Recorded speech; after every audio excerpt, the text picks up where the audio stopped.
Campbell, wanted to talk to you about this fight this weekend. It's very exciting. It's something different that we haven't seen before. What are your views towards it? Tito Ortiz versus Alberto El Patron Rodriguez. I think it's you got to be careful with his name, right? Yeah, because exactly. Alberto Del Rio is owned by the WWE, right? So Alberto El Patron is the name he goes. Tito Ortiz, that is his name. He owns his name. And I think what's different about this, and it's something we haven't seen before, because there's been crossovers, right? Brock Lesnar went into the UFC. Cain Velasquez has gone into WWE. So we've seen that. What's interesting here is Tito said, let me put my UFC belt on the line. And Alberto said, let me put my WWE belt on the line.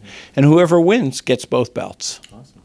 And I think that's kind of cool. Like in the old days in drag racing, you used to race for pinks, they used to call it. Like, so whoever won got both cars, right? So that's what these guys are doing. They're going to fight for their own personal belt. It's not the UFC or WWE awarding the belt. They're fighting for their own personal belt. But I think that shows how fired up they are about this. And Alberto, Alberto's a kind of an easygoing guy. He's a very dear friend of mine, as is Tito.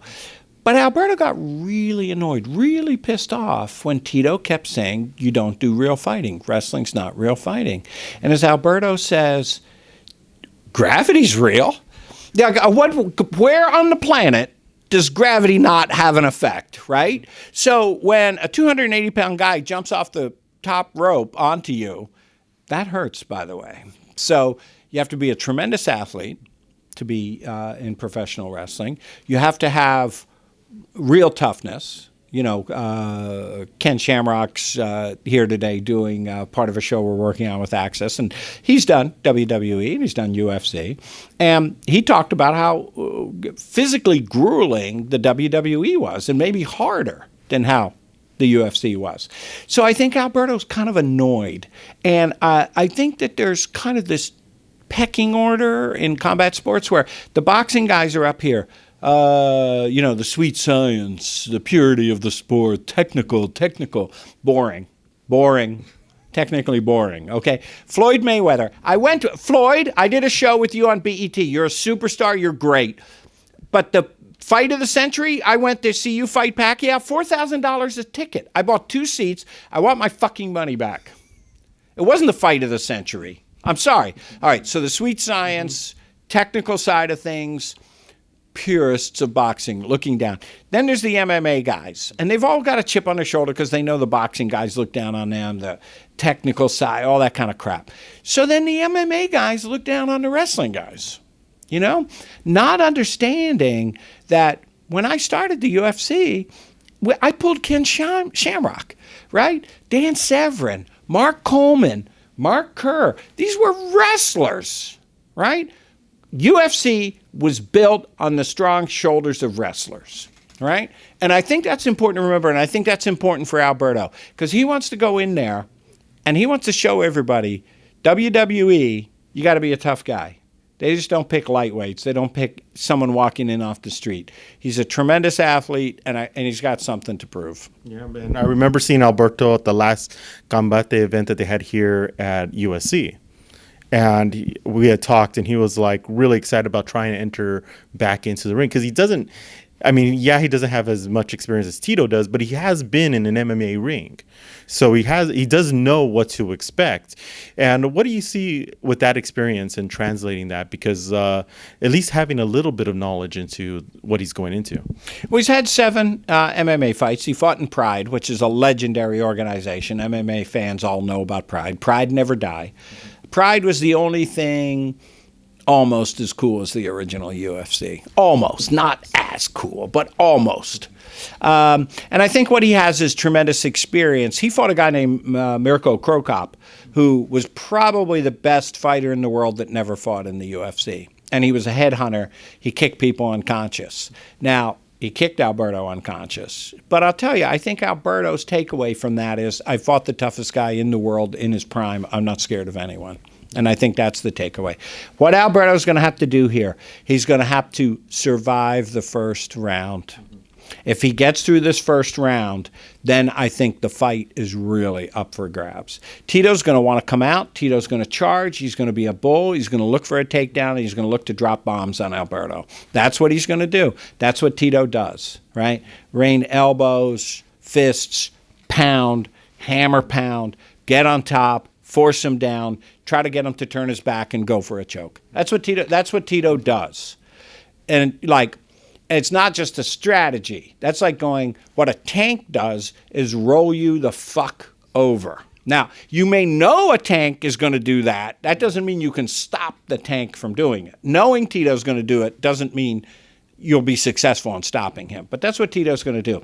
What Alberto's going to have to do is he's going to have to move out the way from the main thrust of the attack. He's going to have to move sideways. Maybe he has to use the fence to keep himself up. I think he probably, if he goes to the ground, he's going to have to get in the guard or get on top of Tito. If Tito breaks his guard, gets on top of him, I think it's a very tough round for Alberto. But if he survives that first round, then what's going to go through Tito's head is I gave my best, I shot the missiles, I didn't get them. Now what am I going to do? I think Alberto's cardio is fantastic. I think his cardio is really, really strong. And I think he's got a chance from the boxing work he's doing to hurt Tito. I don't think he can knock Tito out. I don't think that's what's going to happen. Like many Mexican fighters, Alberto's Mexican too. It's very hard to knock out a Mexican. I don't know what's going on inside those heads. But like if you look at Andy Ruiz as a boxer, you look at any Mexican boxer, it's hard. Mexicans just, their willpower won't let them be knocked out. So I don't think it's going to be a knockout, but I think he's going to hurt Tito. I think if he gets into the second round, hurts Tito, Tito will be going, I haven't been in this position before. And then things get really interesting. Yeah, because that's the one thing that you notice with Alberto. He's very physically fit. He's ready to go all the time. Tito Ortiz, when was his last fight? And then you look at his age at 43. I'm 44, and I'm just like, I don't want to be in that position at that age. It's like, so I'm excited about this fight because it's something that we haven't seen before. It's something different, and that's where we want to lead into the business side of things. I think you've done a great job putting together Combate. It's something different. It's something we haven't seen before. What was it about putting this all together and bringing a new type of MMA to television? You know, that's a great question, and I would like to take credit. Maybe I should take credit. I'm a genius. That's why. This is the only answer. I'm total fucking genius. I think the answer is more to this point. I went to the UFC's new facility in Las Vegas. I stay very friendly with Dana White, and I knew Lorenzo Fertitta, the past owner. I knew them very well. When I started Combate, I told them about it instantly. They're way too powerful to have as enemies. So I wanted to tell them what I was doing. And when they had the new facility, they had this whole row of flags, and you first walk in, and they go, Campbell, because I'm very proudly Scottish. I'm an immigrant. Right? I'm a naturalized American citizen. I was 7 when I came here, and I was 16 when I was naturalized. So everybody knows I'm Scottish, right? And like someone that would be Mexican, American, Italian, American, Scottish, American, you love the home country, but you love this country too. You love your mom, you love your dad. It's not a conflict. You can love both. Anyway, so they know how I am about Scotland. So I'm getting the tour, and I was going in to see Dana, and Mark Ratner was taking me around. And they go, look, Campbell, and up on this big screen, there's Scotland. Not Ireland. Please don't mix up the two. You'll piss off every Scot. Not Ireland. There's Scotland, not England. That's even worse. That's even worse. Mix up a Scot and an England, someone from England. Anyway, so I'm out there. Go, look. I go, how many fighters do you have from Scotland? They go, 5. 5 Scottish fighters. It's Joanna, Billy Ray. I mean, I know them. And then I look, and then on the third row, Scottish flags on the second row. Third row is the Mexican flag. The fucking Mexican flag. Our goddamn neighbors. Like, how far? We're doing the show in McAllen. You could walk 3 minutes. You're in Mexico from where I'm doing the show. Mexico, third row. Third row. I go, how many fighters do you have from Mexico? They go, 5. Now, Scotland has 5 million people, and they have 5 Scottish fighters. Mexico has 130 million people, and they can only find 5 fuckers from Mexico? Are you telling me there's only 5 fucking people in Mexico that can fight? Seriously? Out of 130? I'll tell you, come with me. Come with me to Mexico City. Come with me to Mexicali. I'll show you 5 fuckers on one block that can fight. Right? So then I started to see the UFC really wasn't capitalizing on the great combat sports history that Mexico had, and Puerto Rico, right? How many great Puerto Rican boxers are there? So I think that was a big part of what sparked this for me. I realized there was a group of athletes not getting the opportunity, and then there would be a group of fans not seeing who they wanted to see. So we're on Univision Spanish language network in the U.S. We have 500,000 people watching, and Nielsen tells us they're all new fans to the sport. So that's pretty amazing. So what I'm excited about for Access is I think we've got a chance to reach people that maybe want to like the sport or certainly have heard about the sport. Maybe they've watched the UFC. But instead of Joe Rogan with his eyes bulging out of his bald head screaming at people, you know, we want to create an environment where you come and you're treated like family. And I think Juliana Pena and Max Bredos, our announcers on Access, are great. Max does LAFC. He's been on ESPN for years. He's a great, great, great commentator. And Juliana Pena, I think she's number 4 in the world as a fighter, and she looks great. She's, you know, Ken Shamrock saw her. We were walking around today. He goes, "That's a fighter?" I go, "Yes, Ken. That is actually a very tough fighter." So I think we've got a great announcing crew. We're going to have great guests on the show. We say MMA, mucho más acción, but it's also, this should be fun. It should be entertaining. Don't take yourself so seriously. If you don't enjoy it, what's the point, right? And one of the reasons we had 3 rounds as the longest fight. You'll see our championship fights are 3 rounds. My, at the time, 17-year-old son, he goes, "Dad, boxing's really 12 rounds. Who would watch that? 12 rounds." So, look, this is a sport that's fast-paced. My fighting is fast-paced. Our announcers are great. You're going to love it. It's going to be great. Right. And especially on such a great channel as Access. You have wrestling on Access. You've had MMA on Access. This is something not new to them. And they are the great platform to be a part of, to bring Combate onto this. What are your feelings towards that?